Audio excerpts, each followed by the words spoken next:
Now, our next speaker, ladies and gentlemen, is the Vice President of the Jewish Vegetarians of North America. His name is Noam Mohr. He has worked on campaigns with PETA, People for the Ethical Treatment of Animals, also with the Humane Society of the United States and Earth Save International, and he has also published a number of reports on animal agriculture and global warming, or as it's also known, climate change. So how about a round of applause, ladies and gentlemen, for Noam Mohr. Welcome him to the stage, ladies and gentlemen. Thank you, thank you. Thank you very much. Yeah, I'm Noam Mohr. I'm with Jewish Vegetarians in North America, and I wanted to just talk for a minute. Sure. I wanted to talk for a minute about the connections between vegetarianism and Judaism, which are very strong and deep, but a lot of Jews do not know how integrated vegetarianism is into Jewish thought. A lot of Jews don't even realize that you can be vegetarian as a Jew. They think eating meat is such a part of Jewish tradition that they don't realize that so many rabbis are vegetarian, including chief rabbis of Israel, Chief Rabbi of Pre-State Israel Rav Kook, Chief Rabbi of Israel Shlomo Goren, Chief Rabbi of Haifa, the former Chief Rabbi of the Commonwealth, the United Kingdom, former Chief Rabbi of Ireland. These are all examples of chief rabbis, religious people who are vegetarian because they're Jewish, because of Jewish teachings, deeply respected people. So not only can you be a Jewish vegetarian, it is the best way to be a Jew, because in Jewish tradition, it is the ideal way of eating. And there's more than one reason, but one of the important reasons is the principle of Tzar Ba'alai Chaim, which means you cannot cause suffering to animals. The Bible says the righteous person regards the life of his animal.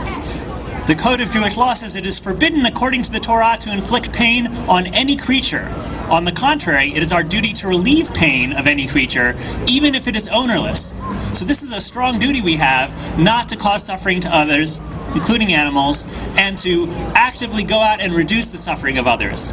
And yet, many Jews who are very careful not to eat pork or not to mix milk and meat and other things about their diet, they don't think about the violations of Jewish teachings that go on in the way animals are treated. The food we eat, whether it's kosher or not, comes from the same factory farms where animals are intensively confined, they have body parts chopped off without anesthetic, they're living in darkness in their own filth, and they're beaten, just some of the most horrible things imaginable. Undoubtedly violations of Jewish teachings, and yet a lot of Jews just don't think about it when it comes time to eat. So it's really important that anyone who takes their teaching seriously think about what they're eating and choose humane vegetarian choices. The Talmud says that this rule about helping animals supersedes the rules about keeping the Sabbath. So you're allowed to break the rules of the Sabbath in order to help animals. So if that's the case, you should definitely go out and choose humane foods, humane plant-based foods. This goes back very far. A lot of people who could be very educated in the Bible and the Torah do not realize that, as other people have said before, God created a vegetarian world. The Garden of Eden was vegetarian, and this is something all Torah commentators agree. This is a consensus. And a lot of people have read the Bible and not stopped and think what this means. That God's original plan was for a vegetarian world. That was the ideal. That should be our ideal. And it wasn't until many, many generations later, after the flood of Noah, that humans were given permission to eat meat as a concession to human weakness. But our ideal has always been to be vegetarian. It's always been the ideal to be compassionate in plant-based eating.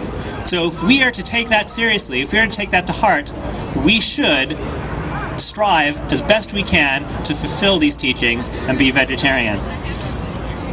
And this is just one example of Jewish teachings which apply to our diet and point to vegetarianism. Jewish teachings also strongly tell us to protect life and health, and that points to vegetarian diets. It teaches us that we need to not cut down trees, we need to avoid waste. So all these environmental teachings also, as other people have spoken about, point to vegetarianism. There's so many teachings that apply to our diet beyond just the laws of kosher eating. As Jews, we need to start taking this seriously and spread the word, and let all the many rabbis around the world who are already vegetarian lead us by example towards vegetarianism, as Jews and as a world. Thank you very much.